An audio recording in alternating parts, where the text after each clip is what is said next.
Salutare tuturor! Acesta este Justin MTB. După YouTube, am făcut canal de YouTube. Dacă ați venit după TikTok aici pe YouTube pentru că ați auzit de mine că postez pe YouTube, vă mulțumesc. Abonați-vă, dați like, așa știți voi ce aveți de făcut. M-am decis să postez și așa un fel de GoPro. Mi-am făcut eu homemade, adică mi-am pus telefonul de piept, mi-am pus borseta ca să mi-l strângă, să nu cazi păsării și filmez. Am dat un mini drop transfer, mini bordură, mini ori 7 bordură. Și ne plimbăm. Cred că poate va veni și un băiat Ștefan, care mă mai plimb eu așa, mai dau jumpuri. Asta este partea întâi din seria plimbare în cartier. Totul e foarte fain. Dau băsești repede, că s-ar și foarte cald. Foarte frumos la plimbare, fără nimeni, așa o plimbare de asta singură.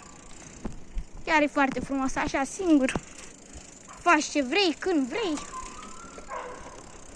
Faci ce vrei. E perfect. Ce poți să-ți dorești mai mult de atât?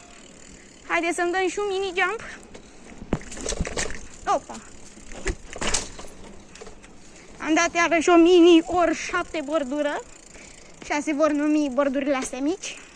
Mini ori 7. Ăsta este cuvântul zilei. Mini ori 7.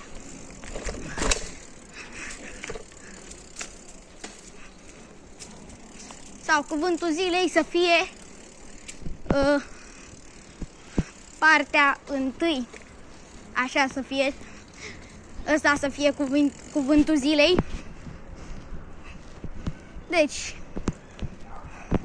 ăsta va fi un videoclip puțin mai scurt, ca să poate vă grăbiți, să aveți timp să vă uitați. Poate vă place, poate nu. Nu știm. Sper să vă placă. Eu voi continua să filmez. Dacă vă place, lăsați și voi un like acolo.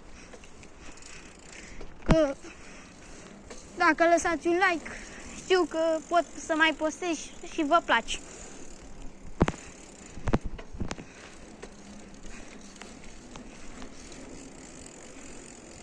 Dacă vreți să-mi dați idei de videoclipuri, scrieți în comentarii.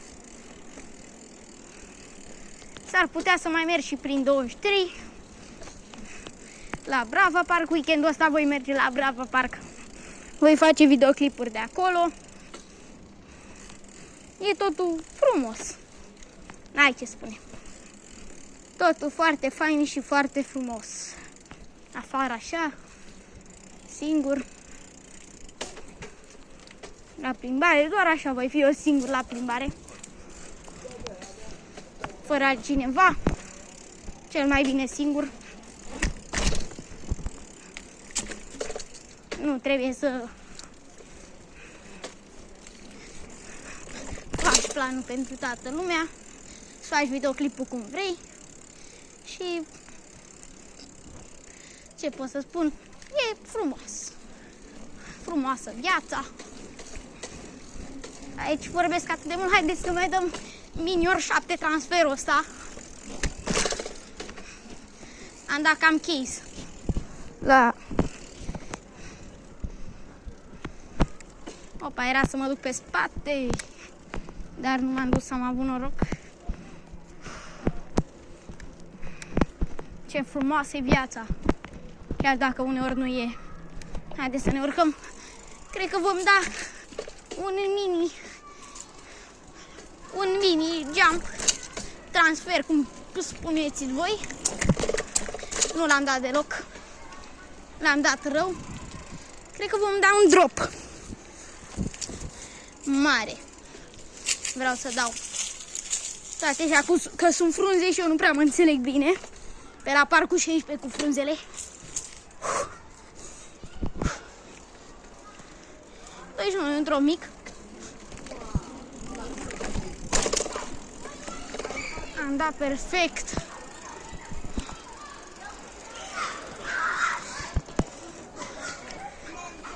După ăsta are și landing. Are și un landing jos, dacă îl vedeți.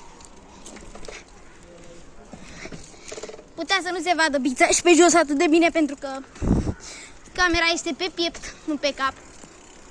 Chiar dacă o să-mi iau, după ce să-mi iau biță nouă, strâng bani de un Hero 13.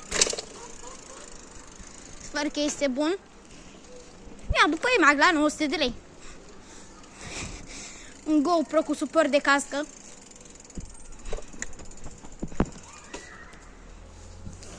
La Brava s-ar putea, când mă uit în jos, să se vadă botul de la cască. Merge cu un full face. Haideți să dăm încă o bordură. Opa! Era să cad de la case. Dar n-am căzut. E fain, e frumos. De-abia aștept și la munte. Putea să fac videoclipuri și după drumeții. Mai fac și drumeții. Încă un hobby. Mountain biking-ul cu drumețiile sunt hobby-urile mele preferate. Sper că vă place seria. Haideți că mă cam